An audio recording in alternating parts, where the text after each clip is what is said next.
Welcome everyone to the first episode of the Candid Sales Rep podcast.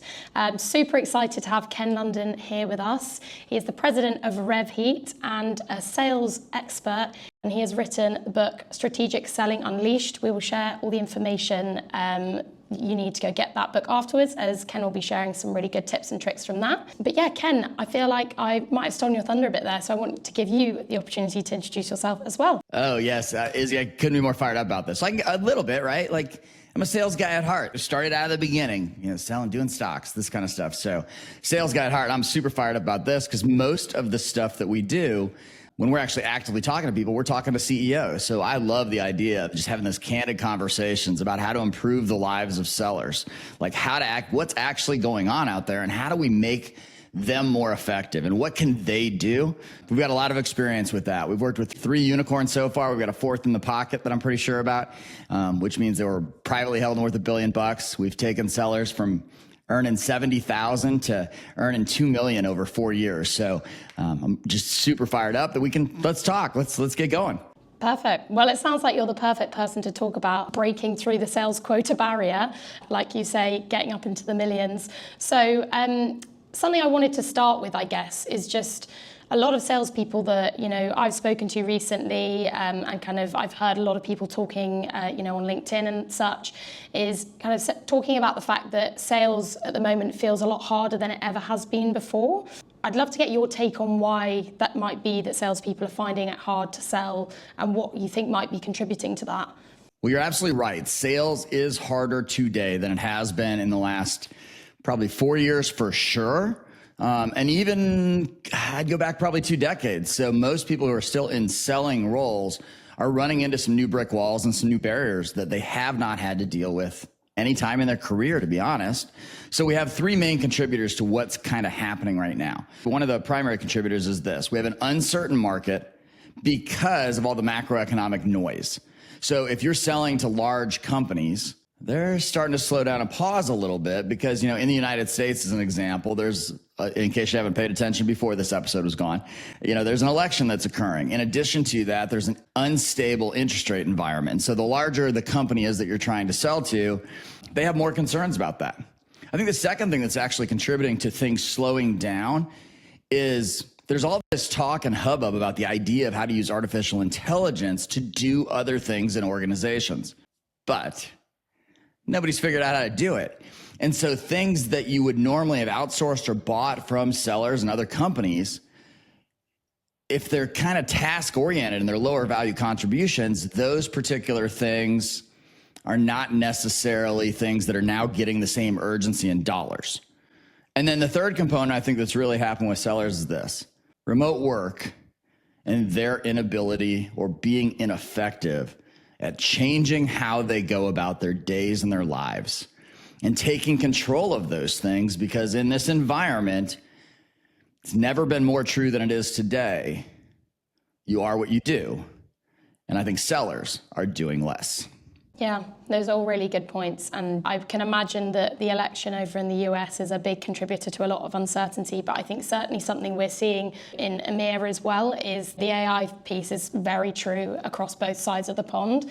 And I agree, I think people are unsure of how to use it. And I think just actually even deeper than that as well, I was reading quite an interesting article about how actually quite a lot of salespeople don't actually receive training from their managers, or they don't actually receive that coaching. And I think actually a lot of managers don't actually get coached on how to coach as well. So it's a bit of a knock-on effect. And I just was curious to, hear what you think about what you're seeing organizations doing to support their sales reps through these kind of uncertainties.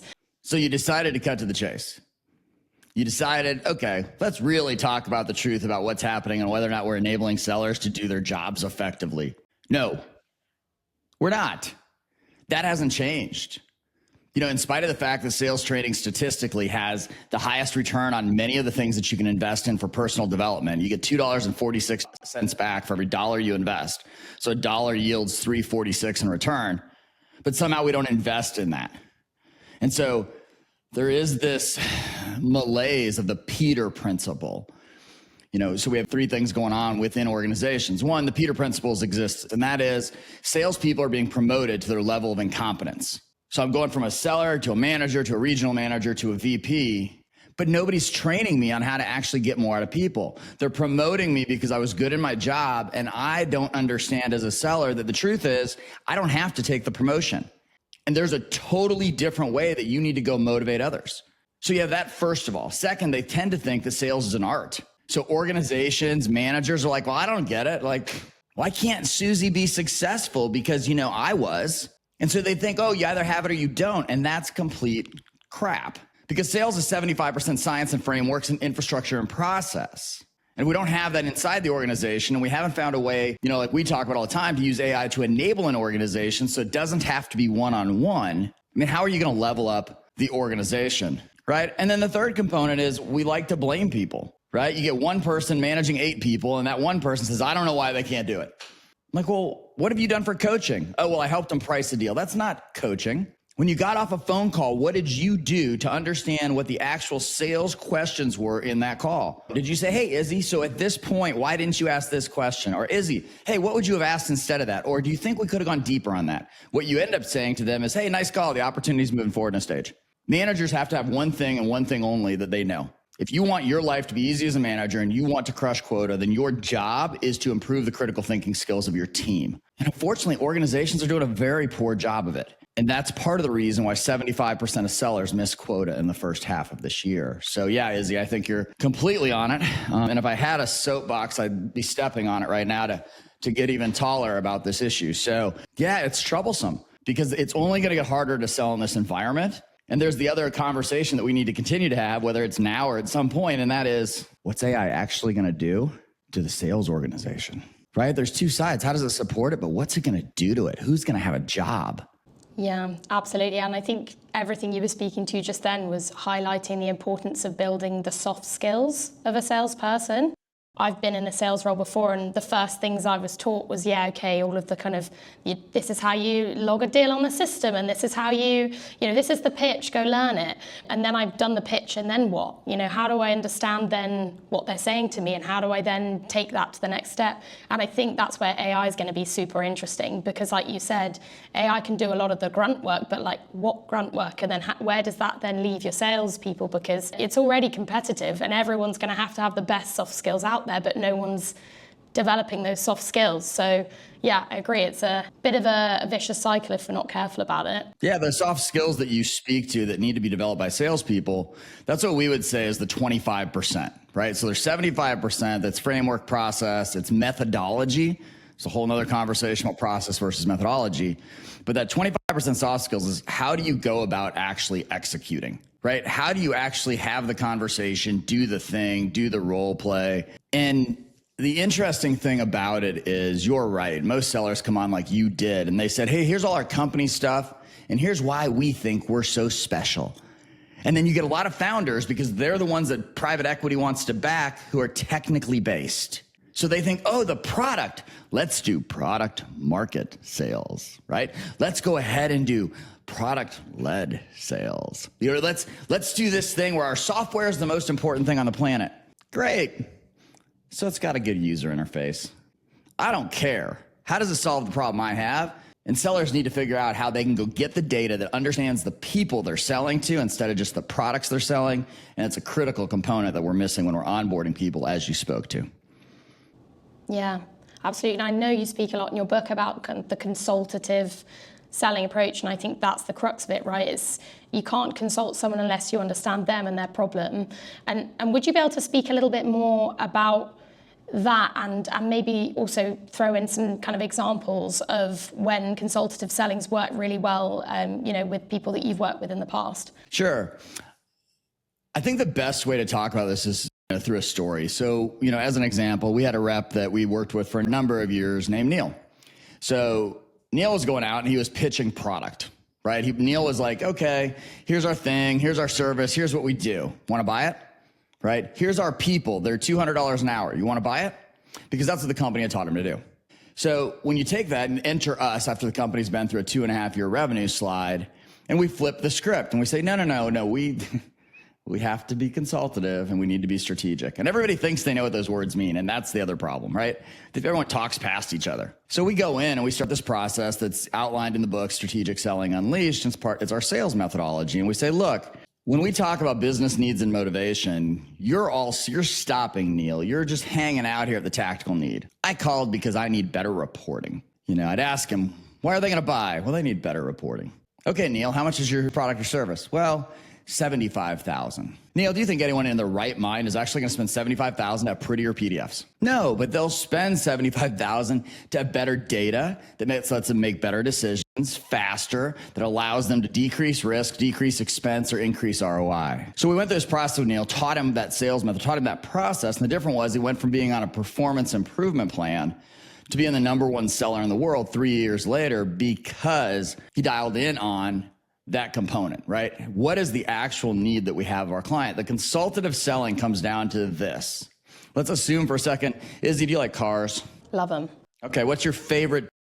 If you could have any two dream cars, what would those be? Recently rented a Fiat 500. Really enjoyed that driving experience, especially around London. Nice, small, nippy, could get into the spaces. But like my dream car would be like soft top Porsche, like driving around, wind in my hair. I'd like the wind in my hair and a Porsche too. So we have your two cars. You have the Fiat that you had and the Porsche, which are both ideal, right? And let's say that you're in a position where you can go buy whatever you want. Here's how you know that you become a trusted advisor, a corporate partner, or that you're doing consultative selling. If you know that I'm the top Fiat salesperson in all of London, but you come to me to ask me what you should buy based upon you. You know that I've become a trusted advisor when I have skin in the game. The client knows I have skin in the game, and they still come ask the question because they know that I am going to help them figure out what is best for them. Think about the power of that relationship instead of, hey, you want to buy my Fiat? Consultative selling is the only way to go on anything that takes any type of consideration from a pricing perspective. And so what I would say is, if you can swipe a credit card to get through it, well, maybe you don't have to be as rigorous about it. If you have to go through layers of approval, you better be able to get to what the business problems are for each and every stakeholder in the deal.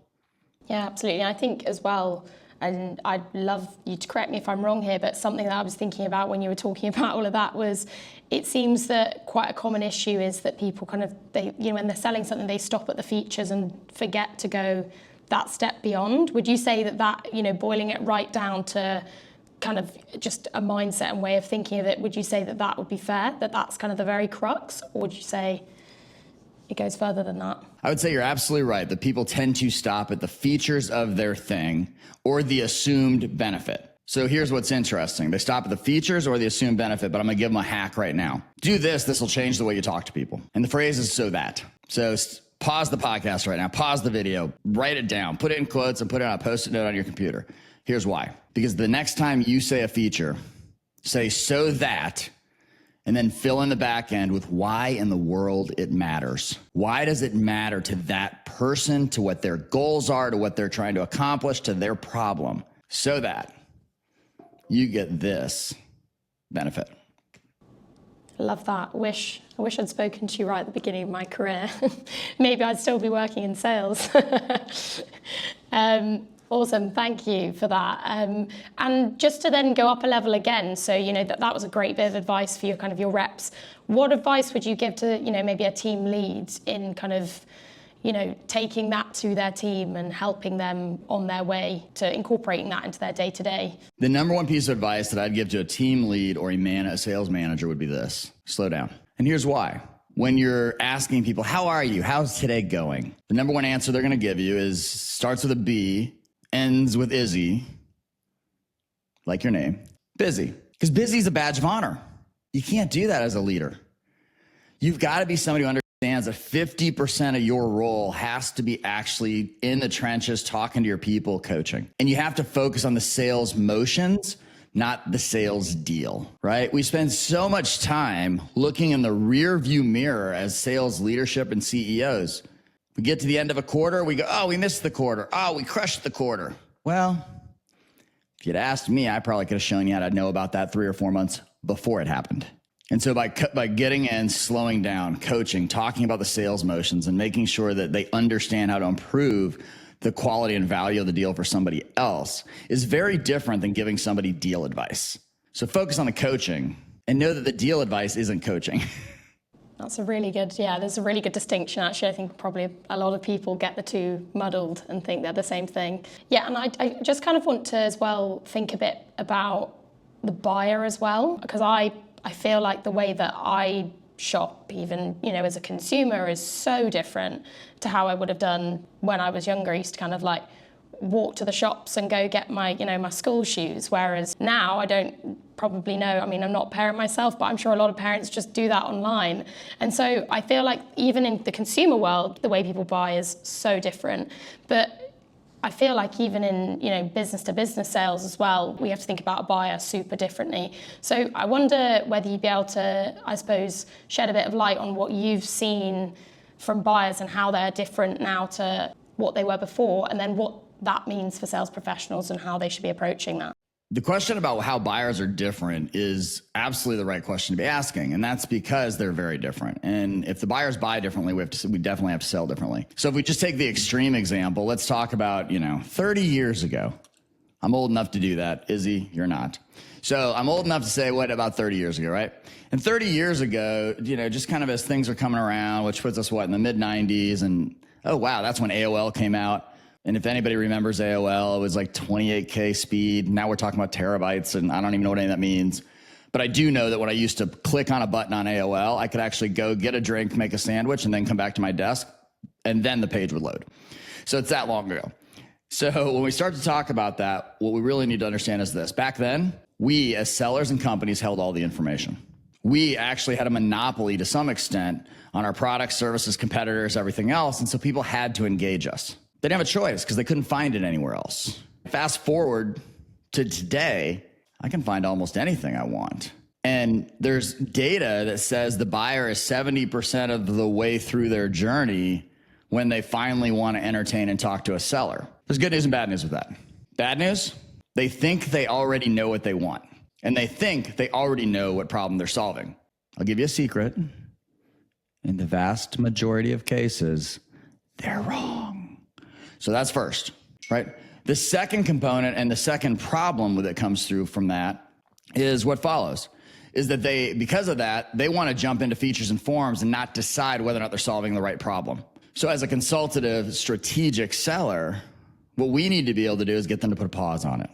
We need to go, okay, pause. And people are like, oh, well, Ken, I have a SaaS company and I'm a SaaS seller, and we told them we were going to have a demo. Okay, well, so you feel like you got to deliver a demo and then you've got to talk for 45 minutes straight is what you're telling me. Well, essentially. They'll all argue whether or not they really talk for 45 minutes, but they talk for 45 minutes. So here's the gig. How would you actually get past that?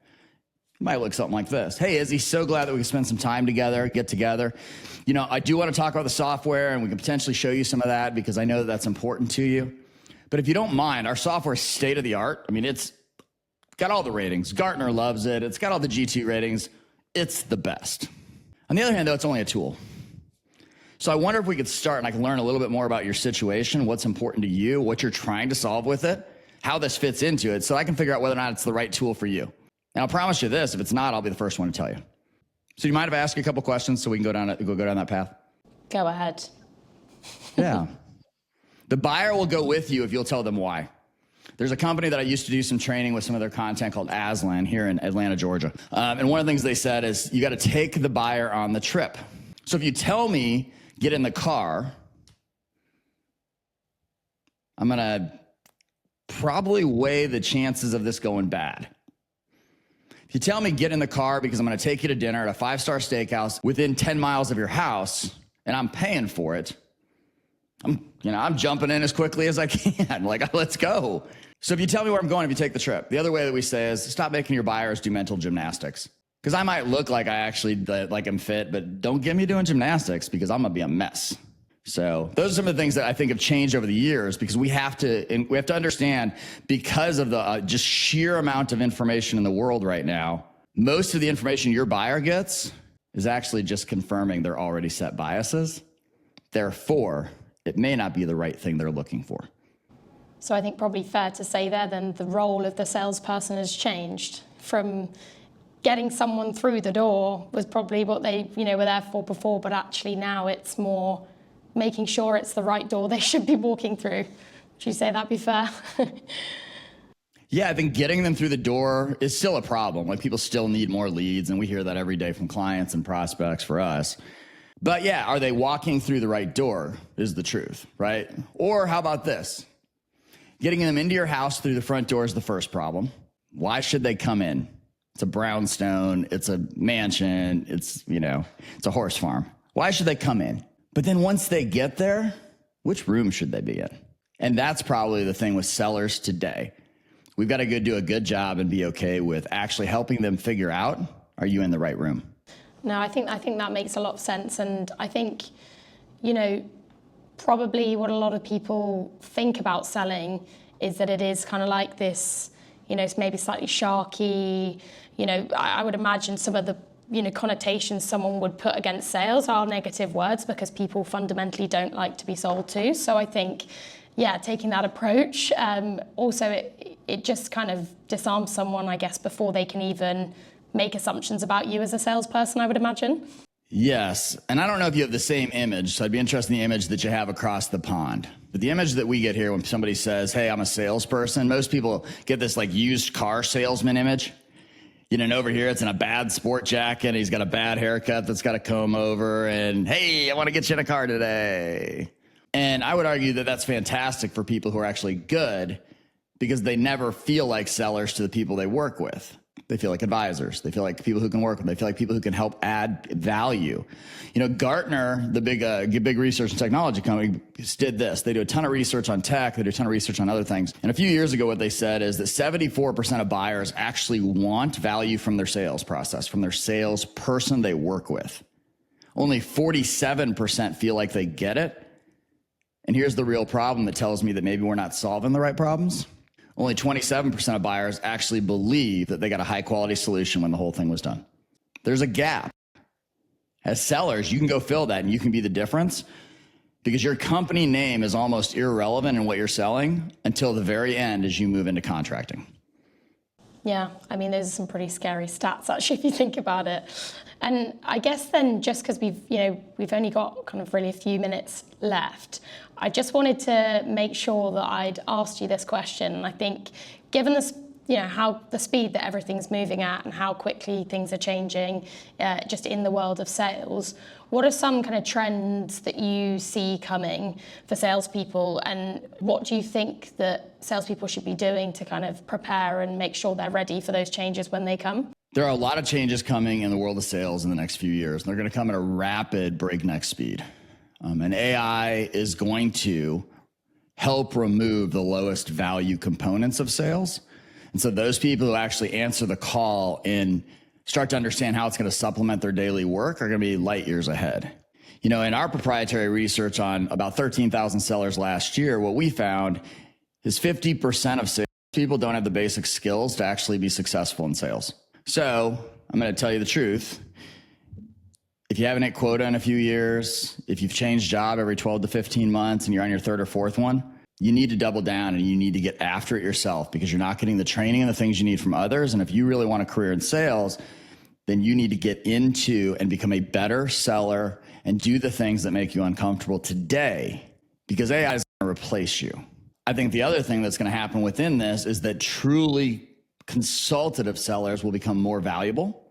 And what we teach our clients and preach to our clients is this: the days of hiring rooms full of sellers, like you see in the movies, is over. I'd rather have an effective tiger team, 6 or 8 killers that are going out and doing the right thing by their clients and by the company on a daily basis. And I will outsell that team of 12 that you have every single day. So there's going to be a premium coming on actually being a really good seller, having really good solid skills, communication skills. Oh, and by the way, taking the one thing that most sellers who are struggling don't, and that's just the extreme accountability for your own success or failure. So there's a wave coming here. Now there's an awesome opportunity for the people who want to take advantage of it. But for those who are going to sit on the sidelines, it's going to be interesting watching where they end up by 2027. It's kind of scary to think that's only in a few years' time. It feels like it should be a very distant prospect. But thank you so much, Ken, for your insights. I feel like I learned a thing or two. Might want to go back in time and try out being a salesperson again, to be honest, see how I get on. But yeah, if you want to dive deeper into these strategies that Ken has shared, make sure you check out his book, Strategic Selling Unleashed. We'll be sharing a link with that as well. And make sure you subscribe to see more episodes where Ken himself will also be doing the hosting role that I'm doing today with some of our exciting guests we've got coming. And make sure that you give us a follow on Hive Perform on LinkedIn, and then also give Ken a follow on his LinkedIn as well.